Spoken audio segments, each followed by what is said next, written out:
Welcome to stone dictation. Dictation 5 second बाद शुरू होगा। Ready start. कश्मीर में पिछले कुछ समय से राजनीतिक लोगों और कार्यकर्ताओं पर बढ़ते आतंकी हमले गंभीर चिंता पैदा करने वाले हैं। आतंकी चुन चुनकर राजनीतिक दल विशेष के स्थानीय नेताओं और कार्यकर्ताओं को निशाना बना रहे हैं ताकि घाटी में किसी भी तरह से राजनीतिक गतिविधियां शुरू न हो सकें। ये हमले सेना, सुरक्षा बलों, पुलिस और प्रशासनिक तंत्र के लिए गंभीर चुनौती बनते जा रहे हैं। पिछले साल 5 अगस्त को जम्मू कश्मीर से अनुच्छेद 370 को खत्म करने के बाद यह उम्मीद बनी थी कि घाटी में अब आतंकवाद पर लगाम लगेगी और कश्मीरी जनता राहत की सांस लेगी। लेकिन अभी भी जिस तरह आतंकी संगठन सक्रिय हैं, उससे यह लग रहा है कि आतंकियों के पूरी तरह सफाया में अभी वक्त लगेगा। हालांकि पिछले 1 साल में काफ़ी हद तक सेना और सुरक्षा बलों ने आतंकवाद पर काबू पाया है, लेकिन यह चुनौती अभी बरकरार है। घाटी में गांवों के स्तर पर बढ़ती राजनीतिक सक्रियता से आतंकी संगठनों की नींद उड़ी हुई है। इसलिए दहशत पैदा करने के लिए सरपंचों और कार्यकर्ताओं को निशाना बनाया जा रहा है ताकि सब जगह राजनीतिक कार्यकर्ताओं में खौफ पैदा हो और वे राजनीति से दूर रहें।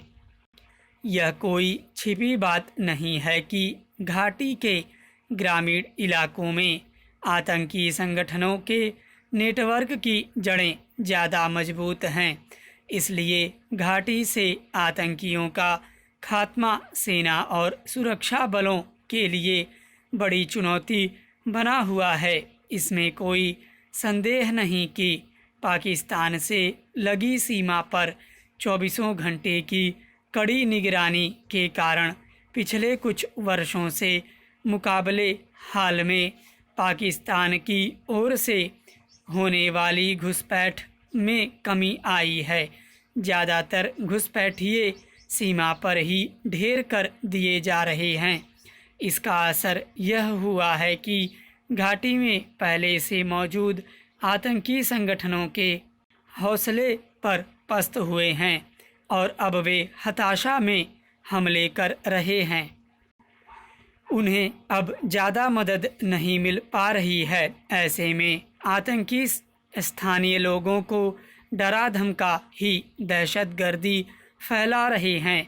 अक्सर यह सुनने में आता है कि आतंकी हमला कर भाग निकले।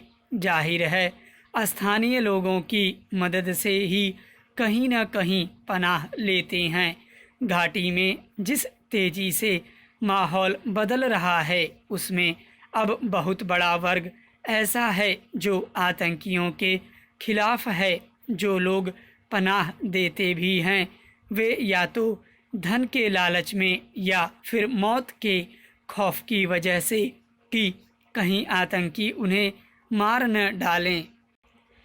घाटी में राजनीतिक कार्यकर्ताओं को निशाना बनाने का नतीजा यह हुआ है कि डर के मारे लोग अपने संगठन को छोड़ रहे हैं। इससे आतंकियों के मंसूबों को बल मिलेगा। इसलिए घाटी को आतंकवादियों से मुक्त कराने के लिए सेना और सुरक्षा बलों के अनवरत अभियान की ज़रूरत तो है ही, साथ ही विकास और राजनीतिक गतिविधियों में तेज़ी लानी होगी। साल 2018 में कश्मीर में पंचायत चुनावों की शुरुआत कर इस दिशा में बड़ी पहल की गई थी। यह इसलिए भी महत्वपूर्ण है कि पंचायत स्तर से ही काम करके ग्रामीणों के भीतर सरकार उसके कार्यक्रमों और उसकी नीतियों के प्रति भरोसा पैदा किया जा सकता है।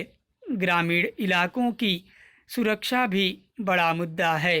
अगर ग्रामीणों को आतंकियों का खौफ नहीं रहेगा तो वे खुलकर राजनीतिक प्रक्रिया में भागीदार बन सकेंगे। विकास के कार्यक्रम ही घाटी के लोगों का मन बदल सकते हैं। यह तो तय है कि आतंकी अभी शांत नहीं बैठने वाले, लेकिन सरकार, सेना, सुरक्षा बलों और जन भागीदारी से एक न एक दिन तो आतंकी हारेंगे ही। स्टॉप।